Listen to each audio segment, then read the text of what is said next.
Allez-y. Bonjour, ravi de vous accueillir encore une fois sur Épireux pour cette nouvelle vidéo qui va nous présenter le GRISOF.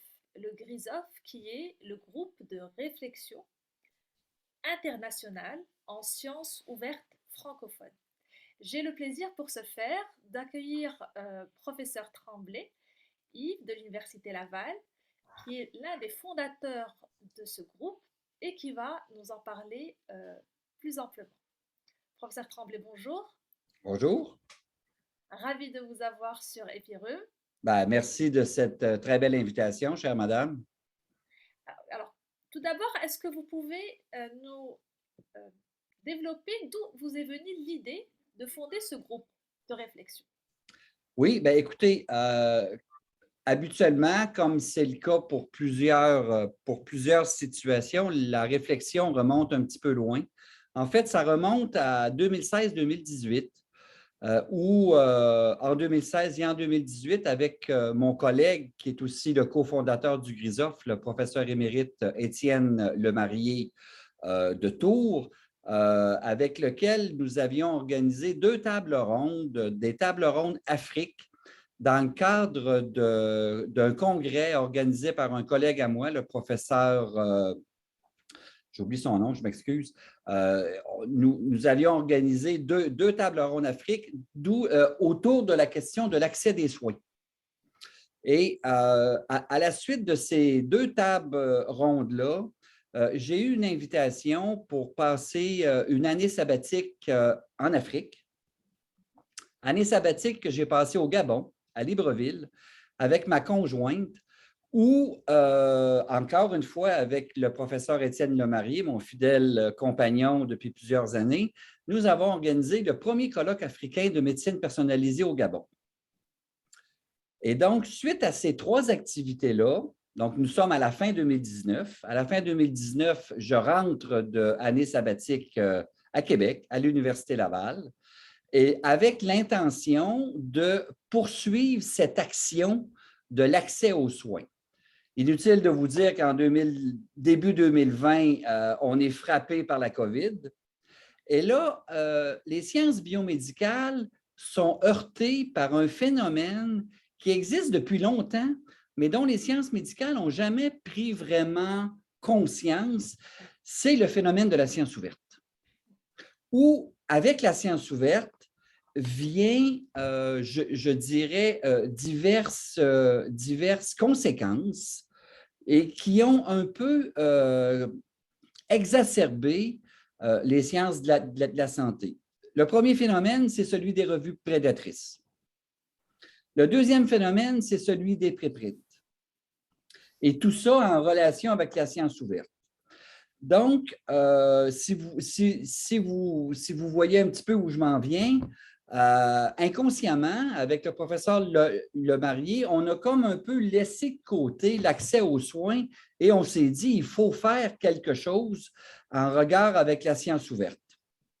Et donc, avec Étienne, on a mis sur pied un groupe de réflexion, au départ, qui s'appelait simplement Groupe de réflexion sur la science ouverte, sans l'idée de créer le GRISOF.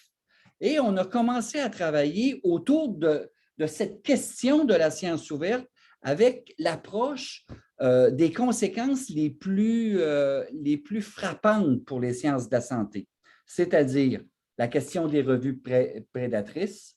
En France, cette question-là, c'est devenu extrêmement important. Il y a eu des fausses nouvelles, etc. Donc, c'est devenu très, très important. Et après ça, les préprints. Et au cours de ce travail-là, les gens du groupe, à un moment donné, ont manifesté, je dirais, leur intention d'essayer de trouver comment ce que nous faisions comme travail pourrait être reconnu par la collectivité. Parce que là, on était un groupe un peu du no-name, excusez l'anglicisme, et on travaillait, on a publié des documents qui sont disponibles à travers 175 facultés de médecine d'expression française sur les revues prédatrices. Un document s'en vient sur les préprints, mais tout ça, c'était fait par un groupe qui était un peu no-name. Et donc, les gens ont commencé à manifester le désir qu'on essaie de trouver une forme de reconnaissance. Et c'est comme ça que l'idée du GRISOF est apparue. Et donc, on a créé le GRISOF en France. C'est mon ami Étienne Lemarié qui s'est occupé de ça. Donc, le siège social est en France. L'appartenance du groupe de réflexion internationale sur la science ouverte francophone est à Paris. Et c'est une association qui est reconnue par le gouvernement français. Donc, voilà un petit peu qui résume l'émergence, la constitution du GRISOF. Très bien. Monsieur Étienne nous a rejoint. Bonjour. Oui, bonjour. Est-ce que vous, alors vous voulez participer et répondre aux questions également? Je vous. Écoutez, c'est Yves qui intervient et puis moi je compléterai si besoin, mais il a dit l'essentiel en tout cas. Parfait, très bien. Ok, donc je referai l'introduction plus tard. Alors, juste avant de passer aux missions du GRISOF, est-ce que vous pouvez juste nous définir de façon brève ce que c'est que la science ouverte? Que voulez-vous dire par science ouverte? OK. Il y a plusieurs façons d'aborder cette question de la science ouverte, mais en résumé, la science ouverte, c'est quoi? La science ouverte, c'est de rendre le plus accessible possible et le plus vite possible les produits de la recherche en général, que ce soit dans les sciences de la santé, que ce soit dans les sciences humaines, que ce soit dans les arts ou dans les lettres ou dans le sport, peu importe, c'est de rendre les résultats de la recherche le plus accessible possible. Comment c'est fait? Ben, c'est fait par le dépôt de ces travaux-là sur des plateformes. Et là, il y a toute une série de processus qui sont mis en branle pour essayer de valider ces travaux-là. Il y a des lacunes, il y a des forces, il y a des points un petit peu moins forts, mais grosso modo, la science ouverte, c'est ça. C'est rendre accessible le plus rapidement possible les produits de la recherche, et ça d'une façon gratuite. C'est-à-dire que le public en général qui va aller sur un site va pouvoir avoir accès à cette littérature-là scientifique tout à fait gratuitement. Ça ne veut pas dire que c'est gratuit pour tout le monde, mais pour le lecteur en général, pour le public en général, c'est une lecture qui lui est accessible et gratuite. Ça résume en gros le principe de la science ouverte. Je ne vous entends plus, madame. Par rapport à la science ouverte, le groupe de réflexion international sur la science ouverte aux francophones, le GRISOF, dont vous êtes les deux cofondateurs, s'inscrit dans quelle vision et avec quelle mission? Écoutez, ouais, la mission générale du GRISOF, d'ailleurs, on a un site tout récent qui est tout neuf et qui est tout beau et qui est tout jeune encore. Donc, il y a beaucoup d'informations que je vais vous donner ce matin qui sont disponibles sur le site. Mais essentiellement, le GRISOF a pour mission de promouvoir tout type d'initiatives de formation. Et ça inclut aussi ce que j'appellerais des mises à niveau des connaissances, des informations de terrain, de promotion, dans un objectif de favoriser les échanges scientifiques dans le monde de la santé et dans l'espace francophone. Actuellement, notre mission est beaucoup dirigée vers l'Afrique subsaharienne, qui est aussi une conséquence, une conséquence de la COVID. On sait que pour toutes sortes de raisons, bonnes ou pas bonnes, les connexions sont parfois médiocres, etc. L'accès à la littérature scientifique est parfois difficile pour certains de nos collègues. Et donc, la mission du GRISOF, c'est de favoriser les échanges scientifiques dans le monde de la santé, dans l'espace francophone, afin de procurer les meilleurs soins possibles aux communautés. Alors, dans cette optique-là, est-ce que vous pensez à mettre des outils en place ou quels sont les objectifs? Comment vous voulez parvenir à ces missions? Écoutez, des outils, comme je disais tantôt, on en a déjà créé, c'est-à-dire que, par exemple, il y a eu une réflexion du groupe au sujet des revues prédatrices et on a produit un pamphlet, on a produit un petit dépliant qui est francophone, naturellement, et qui est distribué à l'intérieur de 150 ou 160 facultés de médecine d'expression française, principalement en Afrique subsaharienne, mais il y en a aussi en Afrique du Nord. Probablement qu'à Rabat, vous en avez, j'espère. En tout cas, sinon, ben, vous me le direz, je vais vous en envoyer. Donc, ça, c'est une action. La deuxième action qu'on a faite, c'est que les revues prédatrices, on a aussi créé 3 petites vidéos pour résumer un petit peu l'action et comment les détecter, comment s'en prévenir, parce que même si l'accès à la publication devient très facile avec la revue prédatrice, le tort aux scientifiques qui publient dans une revue prédatrice, lui, il est beaucoup plus grand. Et puis, il faut préserver les jeunes chercheurs, il faut faire attention à leur intégrité. Donc, c'est dans cette optique-là que ça a été fait. Une autre action de terrain qu'on a faite, ça a été au sujet des préprints.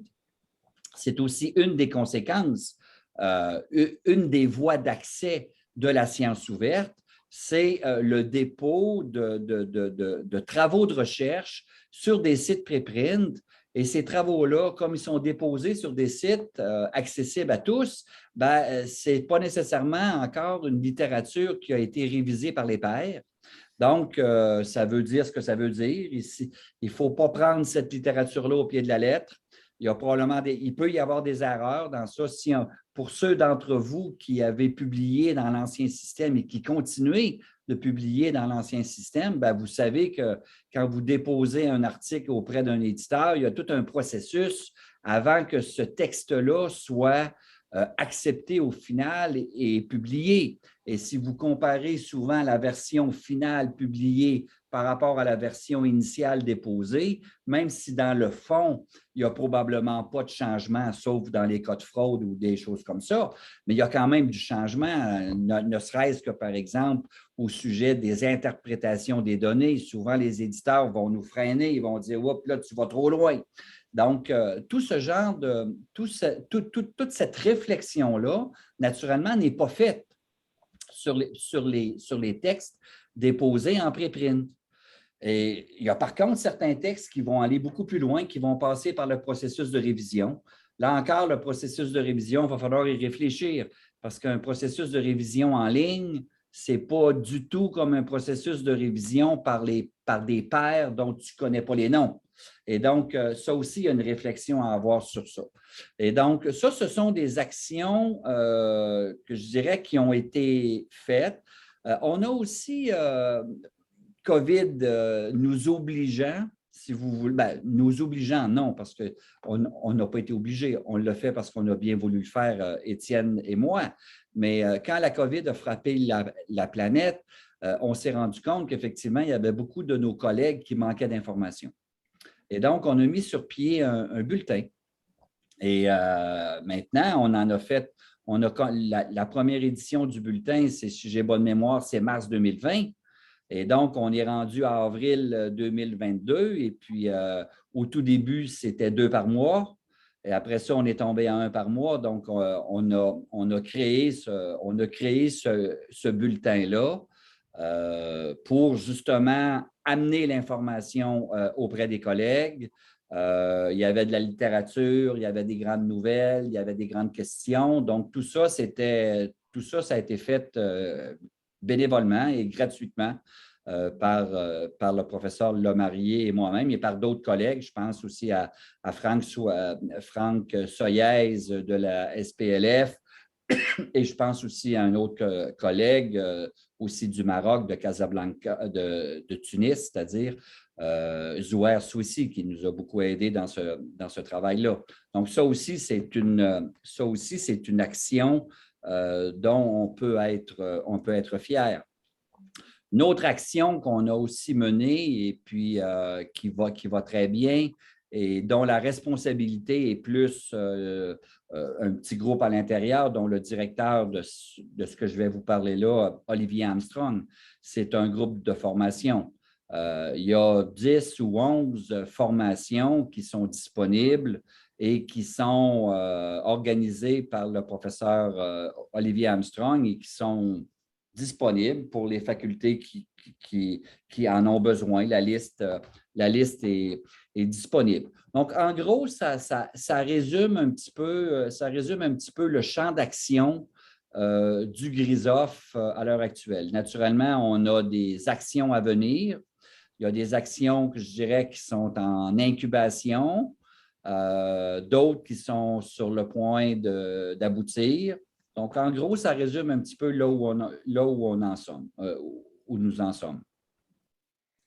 Parfait. Moi, j'ai eu le plaisir de vous connaître via le bulletin, justement, pendant la période Covid, sur la thématique des revues prédatrices. Et j'avais adoré la liberté de ton et des échanges par rapport à cette thématique, qui était tout sauf dogmatique, tout sauf arrêté, parce que ce soit les revues prédatrices ou les preprints, c'est des choses, comme vous avez dit, nouvelles, qui ont été mises en exergue durant le Covid, mais qu'on ne discutait pas vraiment. Voilà, ça existe, et puis bon, qu'on discutait peu, encore plus dans la francophonie. Mais vraiment, moi j'encourage les gens qui ne les ont pas lus ou vus, ils sont disponibles, je mettrai le lien en description, et vous pourrez revoir les différents webinaires qui ont été faits sur cette thématique-là en détail. D'ailleurs, dans un avenir, comme je disais tantôt, grâce à l'initiative du professeur Lemarié, nous avons un site, mais le site est encore tout jeune. Il reste beaucoup d'informations à mettre dedans. Et donc, par exemple, comme par exemple, les vidéos ne sont pas tous encore téléchargées dedans. Donc, soyez indulgents. On fait ça un peu, comme je dirais, à temps perdu. Lorsque nos obligations professionnelles sont remplies, on essaie de remplir celles-là. Et donc, ça ne va peut-être pas aussi vite qu'on voudrait, mais soyez indulgents, ça va finir par y être au cours des prochaines semaines.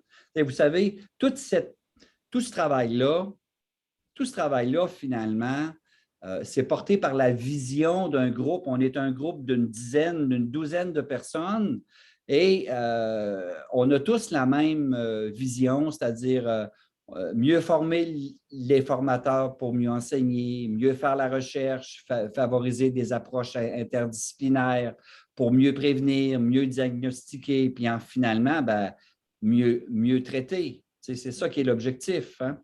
Puis on essaie de le faire avec un sentiment d'appartenance, avec transparence, avec une certaine fierté aussi. Là. Je pense que les gens sont assez fiers de ce qu'ils font.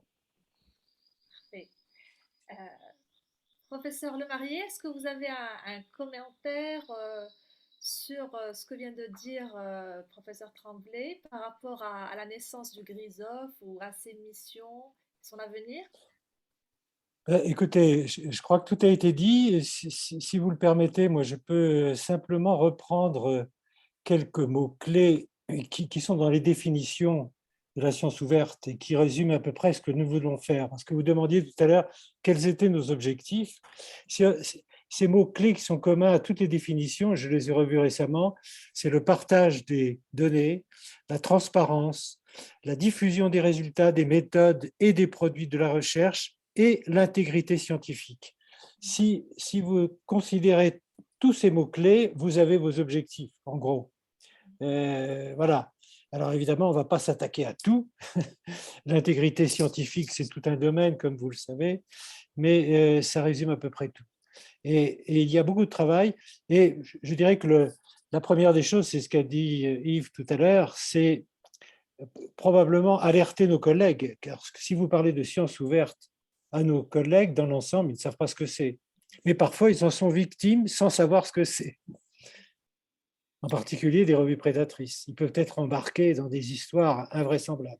Tout à fait. Voilà. Clairement. Alors, quel serait pour finir le moyen de vous contacter si je suis jeune chercheur et que je suis intéressée par la science ouverte ou par être informée sur ces différentes pratiques? Il y a le site, comme vous avez dit, qui est nouveau et qui sera rempli au fur et à mesure. Est-ce qu'il y aura, est-ce qu'il y a un contact, est-ce qu'il y a un email, est-ce qu'il y a des actions où on peut être mis au courant en suivant les activités qui vont paraître au fur et à mesure? Enfin, toutes les activités seront mises sur le site au fur et à mesure. Et sur le site même, grisof.org, vous avez les mails du professeur Tremblay, vous avez mon mail, donc vous avez les contacts, vous avez tous les renseignements nécessaires. Parfait. Donc, pour toute personne qui voudrait avoir plus de renseignements et d'informations sur ce Qu'ils n'hésitent pas. groupe, donc le GRISOF, le groupe de réflexion internationale sur la science ouverte francophone, qu'il aille sur le site grisof.org et qu'il n'hésite pas à vous contacter. Tout à fait. Tout à fait. Merci beaucoup pour votre temps, votre générosité, pour ce que vous faites pour la science, parce qu'on en a besoin par les temps qui courent, et au plaisir de vous retrouver dans une autre interview. Écoutez, si on peut se permettre, on va vous remercier aussi parce que ce que vous faites depuis Rabat, votre site est remarquable. Merci. Et les formations que vous faites sont remarquables. Tout à fait. Et je vais dans le même sens de ce qu'Étienne vient de dire. Félicitations à vous. D'autant plus que, comme je disais tantôt, tout ça, c'est du bénévolat. Hein? Absolument. Donc, il faut y croire. Clairement. Merci. Donc, merci et à très vite pour une nouvelle vidéo sur Epic. Merci à vous.